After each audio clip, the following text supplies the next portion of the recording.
Visétoises, Visétois, bonjour. Heureux de vous accueillir dans ce journal vidéo de la ville de Visé pour revivre un mois de novembre qui est finalement resté relativement calme avant une dernière ligne droite qui annonce une fin 2017 particulièrement animée. Le mois de novembre a d'abord débuté avec des travaux extrêmement attendus le long de la promenade Léon Meurice. Un chantier qui a cette fois évolué de belle manière en quelques jours. Le tout a été totalement nettoyé et dégagé et de nouvelles terres ont été amenées sur place avant replantage des végétations. Traditionnellement, le mois de novembre est aussi celui des fêtes arquebusières d'hiver. Et cette année, tant les Francs que les Anciens mettaient à l'honneur des décorés exceptionnels.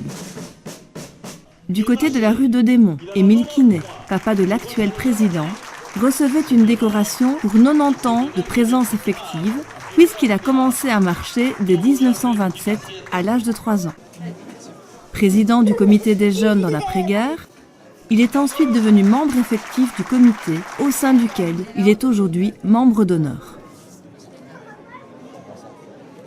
À la Renaissance, c'est une médaille pour 85 ans de service qui était remise à Maurice Oubirse, sachant qu'ici, le point de départ est l'âge de 10 ans, auquel on peut commencer officiellement à marcher. Après avoir intégré le comité en même temps qu'il présidait les jeunes arquebusiers, il fut général président de 1986 à 2012.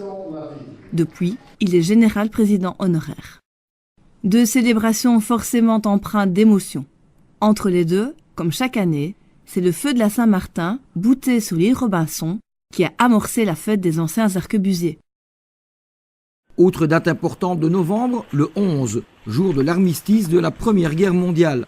L'an dernier, Visé TV s'était rendu à l'Ix pour vivre cette commémoration en compagnie de nombreuses personnes du village. Cette année, nous tenions à nous rendre à Lanay, qui célèbre aussi ses combattants. Une météo détestable en a sans doute rebuté plus d'un, puisque c'est un comité pour le moins réduit qui s'est rendu au monument puis au cimetière, avant de prendre le verre de l'amitié à la maison de la Montagne Saint-Pierre. Bien entendu, Visé a également vécu ces commémorations avec le parcours habituel qui voit l'Assemblée marquer un arrêt aux différents monuments de la ville où hommage est rendu au son de la sonnerie au chant et de la brabançonne. Notons que le jeudi 9, les écoles de l'entité se sont elles aussi recueillies. En fin de mois, la capitale de la Basse-Meuse recevait un invité de marque convié par le commerce visétois. Dans un premier temps, Saint-Nicolas a déambulé dans les rues de notre cité, puis s'est installé sur son trône, à la Renaissance, rue Haute, où il a reçu de très nombreux enfants, à qui il a distribué de beaux sachets de friandises. Une belle réussite pour cette organisation, dont l'horaire a du reste été sensiblement allongé. Autre tradition, dans un genre très différent cette fois, celle de la confrérie des Peurs d'Issermeil, fondée en 1986. Chaque année depuis 20 ans, celle-ci met sur pied le 3e samedi de novembre une action symbolique visant à sensibiliser dans le paysage rural de l'avant-plateau de Herve à la sauvegarde des poiriers et singulièrement du poirier de Saint-Rémy, père des célèbres queues des Peurs. Un cérémonial qui cette année est passé par Richel, plus précisément par le jardin de monsieur Jacques Goeur, où un poirier a été planté. Un rituel empreint de bonne humeur et de saveurs folkloriques qu'a vécu pour vous Visé.tv. Et puis nous terminerons par ces images spectaculaires de l'accident survenu aux anciens établissements d'Ossun, où une grue mal installée sur sa remorque a fait s'effondrer le portique d'entrée et une bonne partie de la maison, ce qui a nécessité la fermeture de la rue durant plusieurs jours.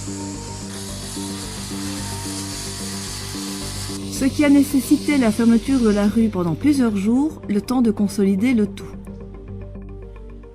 Merci pour votre fidélité.